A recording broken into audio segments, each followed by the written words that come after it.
Tomorrow marks 3 weeks since police say a gunman shot 5 people at the Cascade Mall in Burlington. And since then, the community has showed some incredible strength in the face of tragedy, trying to move on while also remembering the lives lost.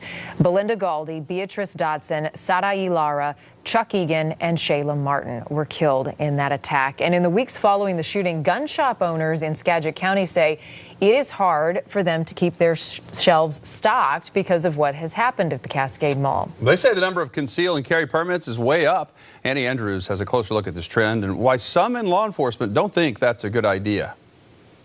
It's the perfect storm for gun sales, an election year, hunting season, and a mass shooting. They're on the fence, and then when something like that happens, it pushes them over the edge. It may be hard to believe, but since the Cascade Mall shooting, conceal and carry permits are up. Our partners at Seattle Times report a spike in all surrounding cities in Skagit, including Burlington, which had 13 applications since the shooting, compared to 1 in the 3 weeks prior.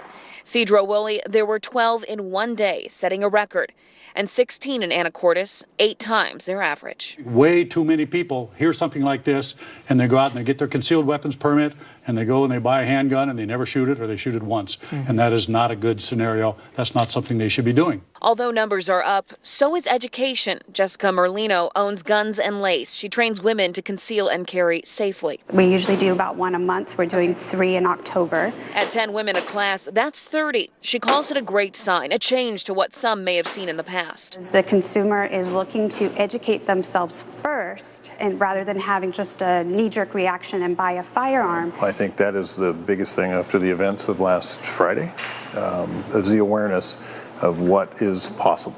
Gun shop owners say their sales are strong. At Skagit Shooting Range in Burlington, they're double what they typically would be post-shooting. Right. It's all come to a head. Straight tells me for every new customer coming in, there's a question. Are you willing to pull the trigger if you have to? You have a huge responsibility, and you need to understand that, and when it's appropriate, and what it's for, and why. And if you don't have that in your mind, you don't need a gun. In Burlington, Annie Andrews, Q13 News.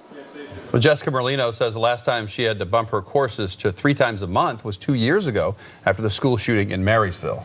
Got a lot of people's attention. In the wake of the Cascade Mall shooting, the police chief in Anacortes says Skagit County law enforcement agencies are seeing a spike in concealed carry applications as well as gun purchase background checks. In other words, more people want guns. 5 people were killed by a gunman at the mall last month. Anacortes Police Chief Bonnie Bowers says rising gun interest is normal. But on Facebook, she made a passionate plea asking people to think about the responsibilities of gun ownership before buying. She wrote, and I quote, "Ask yourself if you are willing to take another human life. It should not be an easy answer. There are no do-overs in a shooting situation."